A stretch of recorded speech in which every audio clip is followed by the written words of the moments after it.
Welcome to Cure Expert Connections. I'm Ola Landgren. I'm Chief of the Myeloma Program at Memorial Sloan Kettering Cancer Center in New York City.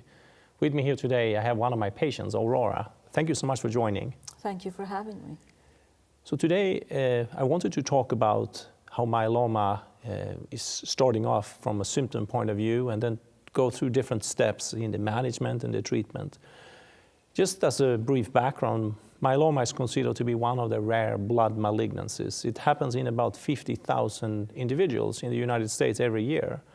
There are slightly more people every year diagnosed because the population overall is getting older and older, and it is a disease that happens at the average age of around 70. I have a lot of patients in my clinic that I treat that are much younger. I have people in their 20s, 30s, 40s, and 50s. And I also have people in the 60s, 70s, 80s, and above that as well.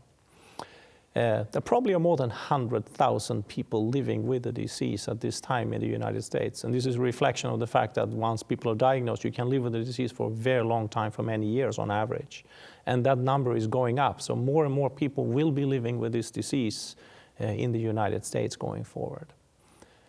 So in your particular case, Aurora, you were diagnosed after quite a few months of having diffuse symptoms. Can you just share what were the first symptoms you actually had? Okay. The first symptoms that I had was back pain, and it was in the upper left quadrant of my back here. And I also felt my knees. I had pain in my knees. If I would go up and down a series of stairs, I would feel pain in my knees. And also there was a diagnosis by my gynecologist of a urine infection or a possible urine infection, because when he examined me, he found blood in the urine. He gave me an antibiotic, which I took for the whole course. It was about 5 days. And then when I came to see him again, when he took the urine, he found more blood. So he referred me to my urologist. So the first idea was this is a urinary tract infection. Exactly. So when I went to my urologist, it showed also that I did have the blood, and he sent the urine out for more testing. But he gave me a stronger antibiotic, which did nothing, because the results came back that I still had the blood, even after the stronger antibiotic. Did the pain change during this time course? No, it did not. No. So many people who are diagnosed with myeloma, when they go back in time before they actually got the diagnosis, they say I actually had for more than 6, 9, or even 12 months back pain or pain from other parts of the body. So that seems to mimic what you're telling us here. Right, but my pain did not increase anywhere. Mm-hmm. It stayed the same.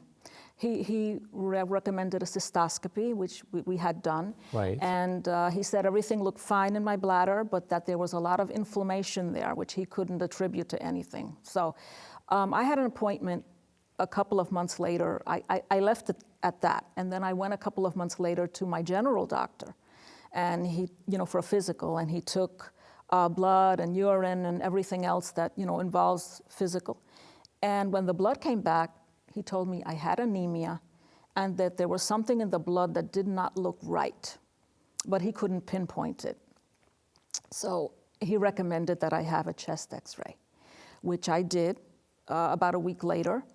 And the following day, after the chest x-ray, he called me to tell me that there was a mass, and they had found a mass, and that to call him right away, which I did. So he recommended that I go to another physician, for further testing.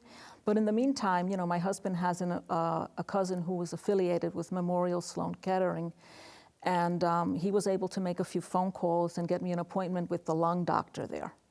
And that's how I got into Memorial Sloan. So the first thinking here was that this could potentially be lung cancer. Exactly. And there were tests that were done. I had a CAT scan done, and I had other exams done by this physician, and they found that it was not in the lung.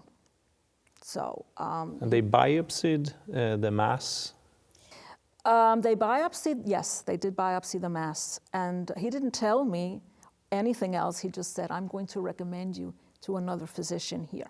Right. So that's when the appointment was made with you, and I came to see you. That's the first time we met. That Yes. You had just done this biopsy. Yes. And the mass showed that there were light chain restricted plasma cells forming this mass. So these were basically myeloma cells that just started growing as a round kind of mass there on the inside of the rib.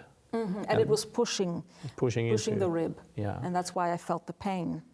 And then when we met, I repeated all the labs. I'd ordered a lot of other tests. I did a bone marrow biopsy. Correct. I did Yes. imaging. We did a lot of additional tests. And we will talk about that in a little bit. So Okay.